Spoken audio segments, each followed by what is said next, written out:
بسم اللہ الرحمن الرحیم۔ السلام علیکم ورحمۃ اللہ وبرکاتہ۔ عزیز طلباء و طالبات، ہم کتاب دروس البلاغہ سے علم معانی کا بیان پڑھ رہے تھے۔ وہ علم معانی جو 8 ابواب اور ایک خاتمے پر مشتمل ہے، اس میں سے ہم نے 3 باب الحمدللہ مکمل پڑھ لیے تھے۔ ہم الباب الرابع فی التعریف والتنکیر پڑھ رہے تھے۔ تو باب کے شروع میں ہی تعریف اور تنکیر کی تعریف میں نے کی تھی، میں پھر سے دہرا دیتا ہوں۔ جب متکلم کو اپنے کلام سے مخاطب کو یہ سمجھانا ہو، یہ بتانا ہو کہ میرا کلام کسی معین انسان یا معین چیز سے متعلق ہے، تو اس وقت کلام کے معرفہ لانے کا موقع ہوگا، آپ معرفہ استعمال کریں گے۔ اور جب متکلم کو اپنے کلام سے مذکورہ غرض نہ ہو، نہ کسی معین انسان معین چیز سے متعلق کلام کرنا مقصود نہ ہو، تو کلام کے نکرہ لانے کا موقع ہوگا، یعنی وہ نکرہ کا استعمال کرے گا۔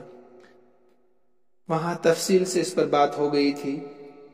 اس کے بعد معرفہ کی 7 قسمیں ہم نے پڑھی تھی اجمالاً، تو اس میں سے 3 کی تفصیل بھی آ گئی، اسم ضمیر، اسم علم، اسم اشارہ۔ ان 3 کو ہم نے الحمدللہ تفصیل سے پڑھ لیا ہے۔ آج جو ہم پڑھنے جا رہے ہیں وہ ہے اسم موصول۔ اسم موصول کے متعلق صاحب کتاب رحمۃ اللہ علیہ نے جو تعریف کی ہے وہ آپ دیکھیے صفحہ نمبر 62 پر۔ وَأَمَّا الْمَوْصُولُ فَيُؤْتَى بِهِ إِذَا تَعَيَّنَ طَرِيقًا لِإِحْضَارِ مَعْنَاهُ كَقَوْلِكَ الَّذِي كَانَ مَعَنَا أَمْسِ مُسَافِرٌ إِذَا لَمْ تَكُنْ تَعْرِفُ اسْمَهُ۔ عبارت کو سمجھنے سے پہلے آپ آسان لفظوں میں سمجھیے، میں کوشش کروں گا سمجھانے کی۔ مثلا میں کالج کے گراؤنڈ میں کھڑا تھا، ایک اجنبی آدمی آ گیا اور مجھ سے گفتگو کرنے لگا۔ آپ نے دیکھا کہ وہ شخص مجھ سے گفتگو کر رہا تھا، آپ نے اس کو شکل سے دیکھ لیا۔ جب میں دوسرے دن کلاس میں پہنچا، آپ نے مجھ سے پوچھا کہ کل آپ کے ساتھ گراؤنڈ میں کون گفتگو کر رہا تھا؟ آپ صرف اس کی شکل کو جانتے ہیں۔ جب آپ نے مجھ سے پوچھا کہ وہ شخص کون تھا جو آپ کے ساتھ کل گراؤنڈ میں باتیں کر رہا تھا، گفتگو کر رہا تھا، اب اس شخص کے تصور کو آپ کے ذہن میں بٹھانے کے لیے میں مجبور ہوں کہ میں الذی کا استعمال کروں۔ اس شخص سے مذکور نے جو مجھ سے گفتگو کر رہا تھا، اس کا نام آپ نہیں جانتے، میں بھی نہیں جانتا، اجنبی آدمی ہے۔ اب اس کا تصور آپ کے ذہن میں بٹھانے کے لیے کہ وہ کون تھا، میں مجبور ہوں کہ میں الذی کا استعمال کروں۔ تو اب میں آپ سے کہہ رہا ہوں واپس، الذی کان معی امس، وہ شخص جو کل میرے ساتھ تھا، مسافرن، ایک مسافر تھا۔ تو یہ اس وقت میں کہوں گا جب آپ اس کا نام نہیں جانتے ہیں، ٹھیک ہے؟ آپ اس کا تصور آپ کے ذہن میں بٹھانے کے لیے کہ وہ کون تھا، مجھے الذی کا استعمال کرنا پڑے گا، ٹھیک ہے؟ تو اسی کو کہا انہوں نے صاحب کتاب رحمۃ اللہ علیہ نے کہ اسم موصول کے ساتھ معرفہ اس وقت لایا جاتا ہے جب کسی معین چیز کو سامع کے ذہن میں مستحضر کرنے کے لیے اسم موصول کا ہونا متعین ہو جائے. میں نے کہا نا مجبور ہوا ہوں میں کہ میں الذی کا استعمال کروں، اسی کو انہوں نے کہا کہ اسم موصول کا ہونا متعین ہو جائے. تو مجھے امید ہے کہ آپ اس مثال سے سمجھ گئے ہوں گے.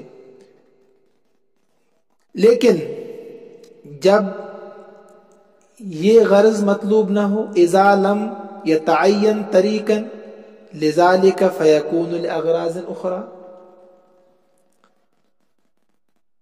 اور جب اس میں موصول احضار کے معنی کے لیے متعین نہ ہو تو دوسرے غرضوں کے لیے استعمال ہوتا ہے. یعنی جب یہ غرض مطلوب نہ ہو، یعنی مجھے آپ کے ذہن میں اس شخص کا تصور بٹھانا مقصود نہ ہو جس کو آپ صرف شکل سے جانتے ہیں. اصل معنی اسم موصول کے یہی ہے. اسم موصول کو اسی لیے لایا جاتا ہے، اسم موصول کو اسی لیے لایا جاتا ہے کہ جب آپ کسی چیز کا صرف وصف جانتے ہیں، اس کا نام نہیں جانتے ہیں، شکل جانتے ہیں، اب اس چیز کا تصور، اس شخص کا تصور آپ کے ذہن میں بٹھانے کے لیے مجھے اسم موصول کا استعمال کرنا ہوگا. ٹھیک ہے. لیکن اگر یہ مقصود نہ ہو، یہ مقصود نہ ہو، کسی چیز کا تصور سامع کے ذہن میں بٹھانا مقصود نہ ہو، تو پھر اسم موصول اپنے اصلی معنی سے ہٹ کر دوسرے معنی میں استعمال ہوگا، جیسے آپ نے اسم اشارہ کے تعلق سے پڑھا پیچھے ابھی، اپنے اصلی معنی سے ہٹ کر دوسرے معنی کے لیے استعمال ہوا ہے. ایسے علم اپنے اصلی معنی سے ہٹ کر دوسرے معنی میں استعمال ہوا ہے. تو ایسے ہی اسم موصول بھی اپنے اصلی معنی سے ہٹ کر دوسرے معنی میں استعمال ہوگا. اس کے بھی 6 موقع ہیں غالباً، ہاں 6 موقع اس کے بھی ہے کہ 6 جگہوں میں اپنے اصلی معنی سے ہٹ کر دوسرے معنی میں استعمال ہو رہا ہے. تو پہلے آپ کو اس کی اصل تعریف ذہن میں رکھنی ہوگی. سو کاپی میں لکھیں آپ، تب جا کر یہ ذہن میں بیٹھے گی. خیر، اب آپ کتاب کا ترجمہ پہلے دیکھیے. اما الموصول، بہرحال اسم موصول، فیؤتی بہ کا ترجمہ، اسم موصول کے ساتھ معرفہ اس وقت لایا جاتا ہے. فیؤتی بہ کا ترجمہ، اس کے ذریعے سے معرفہ اس وقت لایا جاتا ہے، ہی کا مرجع، اس کے ذریعے سے معرفہ اس وقت لایا جاتا ہے اذا تعین طریقا، جب موصول کے معنی کو حاضر کرنے کا کوئی طریقہ متعین ہو جائے. اذا تعین طریقا لاحضار معناہ، جب موصول کے معنی ہو کا ترجمہ موصول، جب موصول کے معنی کو حاضر کرنے کے لیے کوئی طریقہ متعین ہو جائے. اذا تعین طریقا، کوئی طریقہ متعین ہو جائے، لاحضار معناہ، موصول کے معنی کو حاضر کرنے کے لیے. جو میں نے آپ کو سمجھایا کہ اب میں مجبور ہوں کہ میں الذی کے ذریعے سے اس شخص کا تصور آپ کے ذہن میں بٹھاؤں کہ وہ کون تھا. یہی بتانا چاہتے ہیں اس عبارت سے. جیسے تیرا قول، الذی کان معنا امس مسافر، الذی وہ شخص، کان معنا جو ہمارے ساتھ تھا، امس کل گزشتہ، مسافر مسافر تھا. اذا لم تکن تعرف اسمہ، جب تو نہیں جانتا اس کے نام کو، یعنی میں بھی نہیں جانتا اور آپ بھی نہیں جانتے. اب یہی ایک طریقہ ہے کہ اس کا تعارف آپ کے ذہن میں بیٹھ جائے، وہ ہے الذی. اما اذا لم یتعین طریقا، بہرحال جب نہ ہو متعین کوئی طریقہ، لذالک یعنی اس موصول کے معنی کو حاضر کرنے کے لیے، اس موصول کے معنی کو حاضر کرنے کے لیے، جس کو آپ نے دیکھا تھا میرے ساتھ، تو فیکون لاغراض اخرى، تو دوسرے مقاصد کے لیے ہوگا. پھر اس میں موصول استعمال ہوگا مگر دوسرے مقاصد کے لیے. ٹھیک ہے. نمبر 1 التعلیل، تعلیل کے لیے، کس کے لیے؟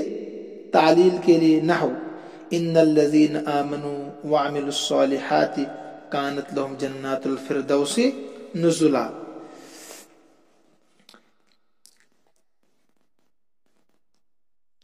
اظہار علت کے لیے، تعلیل کا مطلب ہے علت کو ظاہر کرنے کے لیے. کبھی اس میں موصول علت بیان کرنے کے لیے لایا جاتا ہے، یعنی جو حکم لگ رہا ہے اس حکم کی علت اس میں موصول ہے. اگر اس میں موصول نہ ہو تو یہ مطلوب حاصل نہیں ہو سکتا ہے. اگر اس میں موصول نہیں ہوگا تو یہ مطلوب بھی حاصل نہیں ہوگا. مطلوب مطلب دیکھیے، قرآن کریم کی مثال صاحب کتاب نے لائی ہے، ان الذین آمنوا وعملوا الصالحات کانت لهم جنات الفردوس نزلا، کہ بے شک جو لوگ ایمان لائے اور نیک اعمال کیے، وعملوا الصالحات کانت لهم جنات الفردوس نزلا، ان کی مہمانی کے لیے فردوس کے باغات ہیں. کانت لهم، ان کے لیے، نزلا بطور مہمانی، جنات الفردوس، فردوس کے باغات ہیں. اس آیت میں اس میں موصول علت بیان کرنے کے لیے ہے. اس میں موصول جو ہے علت بیان کرنے کے لیے کہ مہمان نوازی کی علت اور وجہ ایمان اور اعمال صالحہ ہے. ایمان اور اعمال صالحہ، یعنی جو کانت لہم جنات الفردوس نزلا، اس کی علت کیا ہے؟ یعنی ان کو فردوس کے باغات مہمان نوازی میں کیوں ملیں گے؟ بدلے میں فردوس کے باغات کیوں ملیں گے؟ کہتے ہیں اس کی وجہ ہے آمنوا وعملوا الصالحات، جس کو کون بیان کر رہا؟ الذین، اسم موصول، الذین اسم موصول. تو اسم موصول یہاں پر علت بیان کرنے کے لیے ہے. کس کے لیے؟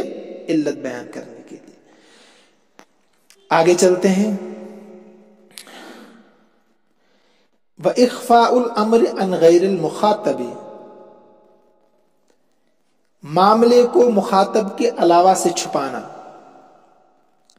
مخاطب کے علاوہ سے چھپانا مطلب میں جس سے بات کر رہا ہوں میرا مخاطب ہے، میں چاہتا ہوں کہ میرے اور مخاطب کے درمیان یہ بات رہے، یہ راز راز ہی رہے، تو وہاں پر بھی اس میں موصول استعمال ہوتا ہے اپنے اصلی معنی سے ہٹ کر. اس کی مثال صاحب کتاب رحمۃ اللہ فرماتے ہیں، وَأَخَذْتُ مَا جَادَ الْأَمِيرُ بِهِ وَقَضَيْتُ حَاجَاتِي كَمَا أَهْوَى، وَقَضَيْتُ حَاجَاتِي كَمَا أَهْوَى. ترجمہ دیکھیے، میں نے وہ چیز لے لی، میں نے وہ چیز لے لی جس کے ساتھ امیر نے سخاوت کی، ماں جس کے ساتھ جاد الامیر بھی، امیر نے سخاوت کی. اخذت کے معنی لینا، جادہ کے معنی سخاوت کرنا. تو میں نے وہ چیز لے لی جاد الامیر بھی، جس کے ساتھ امیر نے سخاوت کی.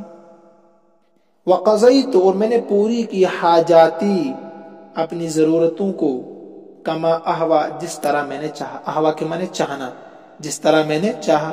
قضیت، پوری کی، حاجاتی، اپنی ضرورتیں، کما احوا، جیسے میں نے چاہا. حاجتن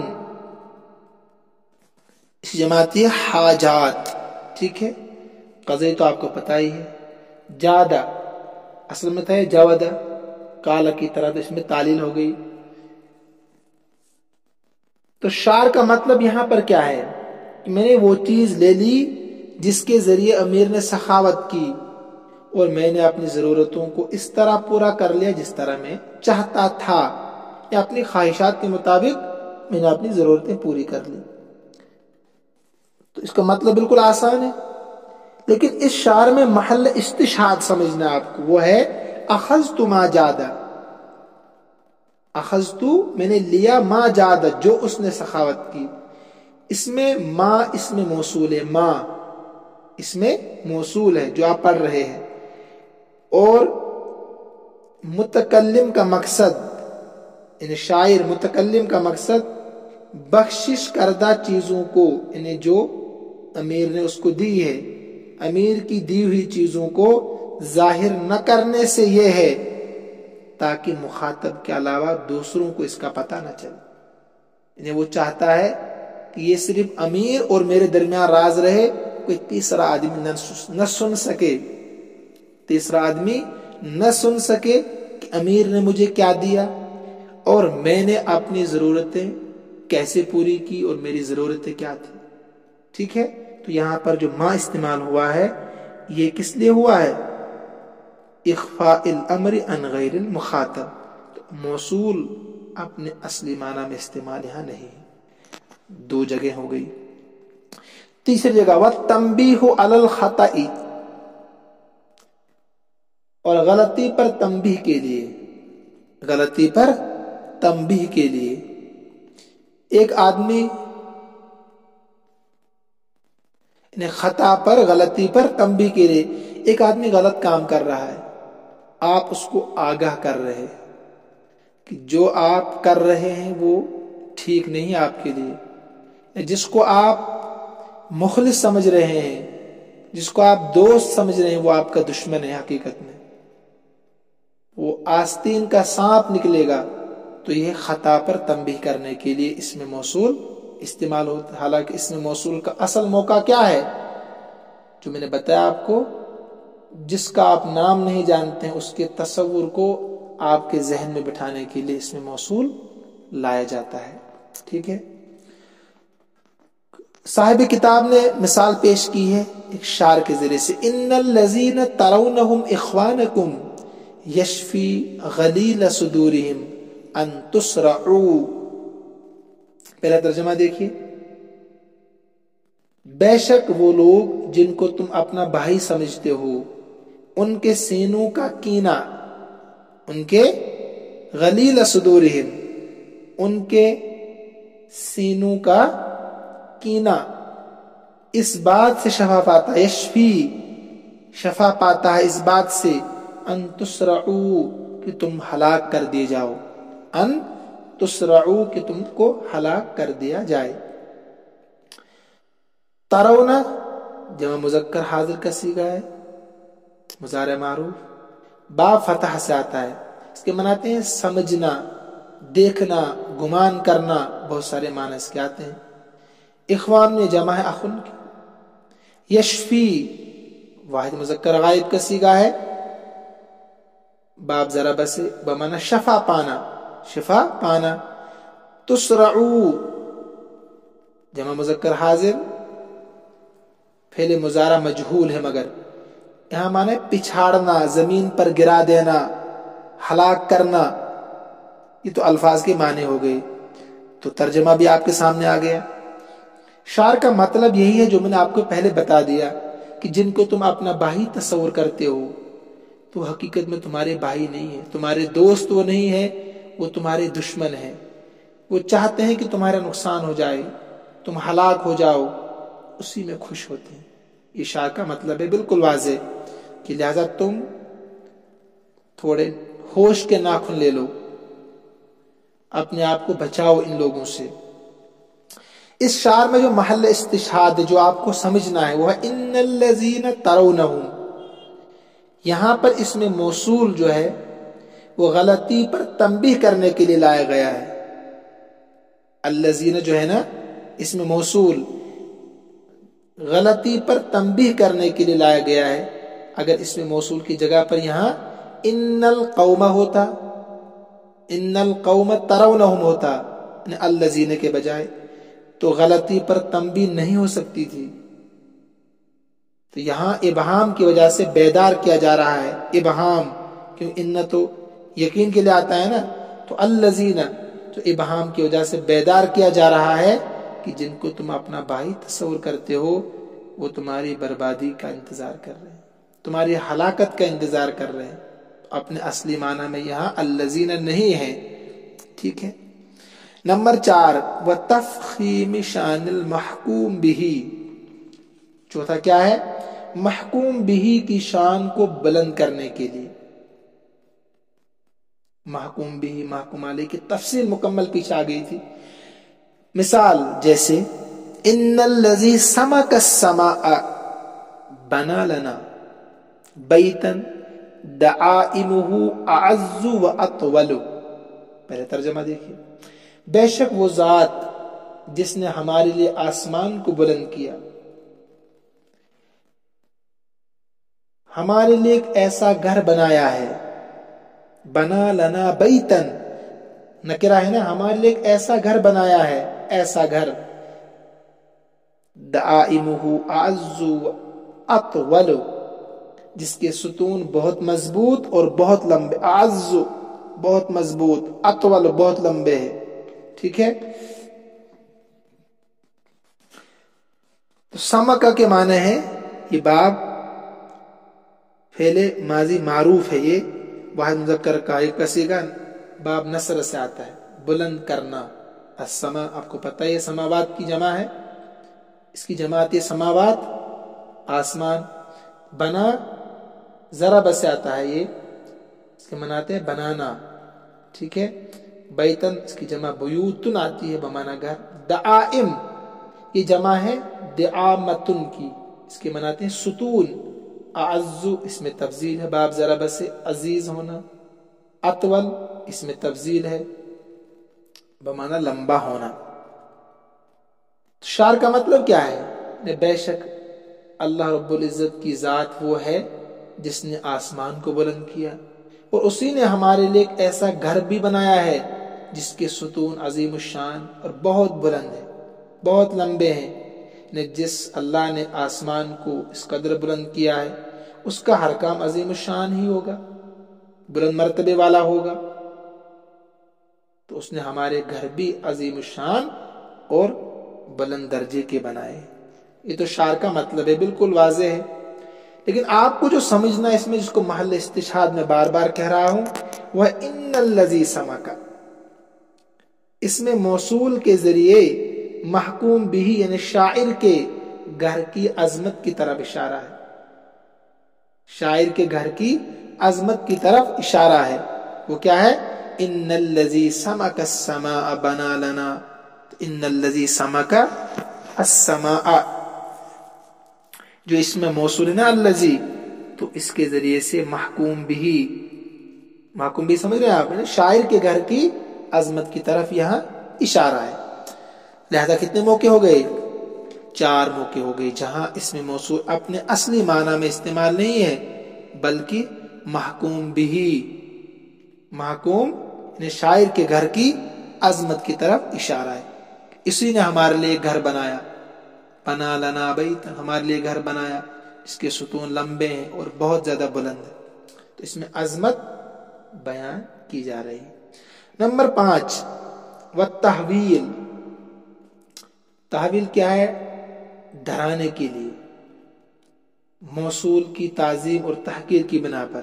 تعظیماً او تحقیراً، موصول کی تعظیم اور تحقیر کی بنا پر. تحویل ڈرانے کے لیے، تعظیم اور تحقیر کے طور پر. نحو فغشیہم من الیم ما غشیہم، یہ قرآن کی آیت ہے سورہ نجم میں. فغشیہم من الیم ما غشیہم، ڈھانپ لیا ان کو سمندر کی اس چیز نے، ما غشیہم جس نے ڈھانپ لیا. ڈھانپ لیا ان کو سمندر کی اس چیز نے جس نے انہیں ڈھانپ لیا.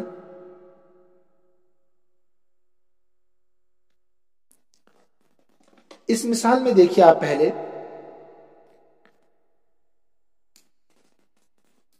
اس میں اصل میں فرعون کے لشکر کی طرف اشارہ ہے. یہ سورہ نجم میں نہیں ہے، شاید کسی اور میں آتی ہے. سورہ نجم میں بالکل نہیں ہے. ڈھانپ لیا لشکر فرعون کو سمندر کی اس چیز نے جس نے انہیں ڈھانپ لیا. اسی کا تذکرہ ذہن میں آ گیا. اس آیت میں اس میں موصول جو ہے نا، اس آیت میں ما، اس میں موصول غشیہم کا فاعل ہے. پہلے سمجھیے، اس آیت میں ما جو ہے اس میں موصول، یہ غشیہم پہلے والا غشیہم کا فاعل ہے. اور من الیم اس ما کا بیان ہے. کیا ہے؟ بیان ہے. تو مطلب یہ ہے کہ ان کو سمندر کی اس قدر بہت زیادہ پانی نے ڈھانپ لیا جس پانی کی مقدار کا اندازہ ہم نہیں لگا سکتے. تو یہاں موصول کے ذریعے مسند الیہ کو خوفناک اور باعظمت بنا کر پیش کیا گیا ہے. خوفناک اور باعظمت بنا کر پیش کیا گیا ہے.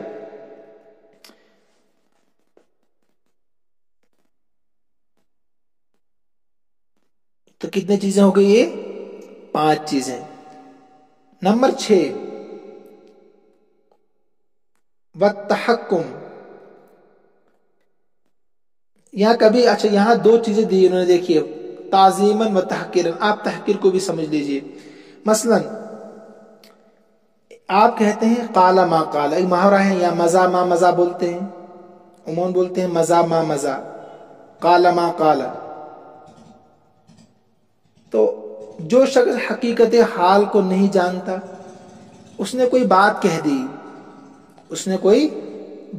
دی، اب آپ کہتے ہیں قال ما قال، کہ بیوقوفی میں، نادانی میں اس نے کہا جو کچھ کہا. تو یہ تحقیر کا تو پہلا والا تھا تعظیم کے طور پر، یعنی سمندر کی موجوں نے ان کو ڈھانپ لیا. اب یہاں پر پانی کی زیادہ مقدار کو بیان کرنا تھا کہ جس مقدار کو ہم بیان نہیں کر سکتے ہیں. ما غشیہم، جس نے بھی ڈھانپ لیا. یہ ناممکن ہے کہ ہم اس پانی کا اندازہ کر سکیں کہ فرعون کے لشکر کو کتنے پانی نے ڈبو دیا تھا. تو دوسرا ہے بطور تحقیر. تو اس کی مثال میں بتا رہا ہوں. مثلا اگر کوئی آدمی بیوقوف ہے، اس نے زید کے بارے میں آپ کے سامنے کوئی بات کہہ دی، حالانکہ اس کو زید کے بارے میں کچھ بھی پتا نہیں ہے، کچھ بھی نہیں جانتا زید کے بارے میں، اور آپ کو غصہ آ گیا کہ اس کو کچھ پتا ہی نہیں، پھر بھی بکواس کر رہا ہے. تو اب آپ کیا کہتے ہیں؟ آپ تحمل کا مظاہرہ کر رہے ہیں، عقل مندی کا مظاہرہ کر رہے ہیں. اس سے کچھ نہیں کہتے آپ دل میں کہتے ہیں یا کسی دوسرے سے کہتے ہیں قال ما قال، اس نے کہا جو کچھ کہا. یعنی اس کو حقیقت حال کا پتہ نہیں ہے، اس نے تو بیوقوفی میں کہا جو کچھ کہا. ٹھیک ہے؟ تو یہ مثال بھی آپ یاد رکھیے جو میں کہہ رہا ہوں بطور تحقیر. چھٹا استہزاء کے لیے، والتحکم کے معنی استہزاء. نحو یا ایھا الذی نزل علیہ الذکر انک لمجنون، اے وہ شخص جس پر قرآن نازل کیا گیا بے شک تم مجنون ہو، بے شک تم مجنون ہو. یہ آیت کا ترجمہ ہو گیا. اس آیت میں یا ایھا الذی نزل، ایھا الذی نزل، اس میں موصول جو ہے الذی بطور مذاق کے ہیں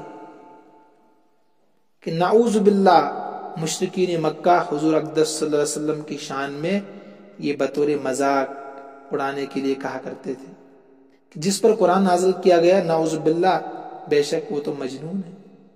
تو یہاں پر جو الذی ہے اپنے اصلی معنی میں استعمال نہیں ہوا ہے. اصلی معنی کیا ہے؟ کہ جس شخص کا تم نام نہیں جانتے ہیں، اب میں مجبور ہوں کہ اس کا تصور آپ کے ذہن میں بٹھاؤں. کس کے ذریعے سے؟ اس میں موصول کے ذریعے سے. اس کا اصلی معنی ہے. جب اس میں موصول اپنے اصلی معنی میں استعمال نہ ہو رہا ہو تو پھر اپنے اصلی معنی سے ہٹ کر 6 جگہوں پر وہ استعمال ہوتا ہے. وہ 6 جگہ الحمدللہ مکمل ہو گئی. پہلی جگہ کیا ہے؟ التعلیل. نمبر 2 اخفاء الامر عن غیر المخاطب. نمبر 3 والتنبیہ علی الخطأ. نمبر 4 والتفخیم شان المحکوم به. اور نمبر 5 والتحویل تعظیما و تحقیرا. تو میں نے دونوں کی مثال بتا دی آپ کو، تحقیر کی بھی قال ما قال، تعظیم کی یہاں پر موجود ہے. والتحکم مذاق اڑانے کے لیے یا ایھا الذی نزل علیہ الذکر انک لمجنون. ایک بات مجھے بتانی تھی. مجھے ایسا لگ رہا ہے کہ آپ لوگ سبق نہیں سنتے ہیں سارے، اور اس کی وجہ یہ بھی ہو سکتی ہے کچھ بچے سوچ رہے ہوں گے کہ شاید جب حالات ٹھیک ہوں گے، جب کلاسز لگیں گی تو شاید پھر سے ہمیں پڑھایا جائے گا کلاس میں آپ ذہن سے نکال دیں، میں قطعاً نہیں پڑھاؤں گا دوبارہ سے، تو جو پڑھا رہا ہوں اسی کو آپ سنیں، بار بار سنیں، غور سے سنیں اور یاد بھی کریں اس کو۔ میں کسی کو بھی دوبارہ سے نہیں پڑھاؤں گا انشاءاللہ الرحمن۔ تو لہٰذا میں 2 دن کے بعد اسی لیے پڑھاتا ہوں تاکہ آپ بغور سنیں۔ باقی تمام کلاسیں ہم پڑھا رہے ہیں، ان کی 5 کتابیں ہم پڑھا رہے ہیں، وہ پھر بھی محنت کرتے ہیں۔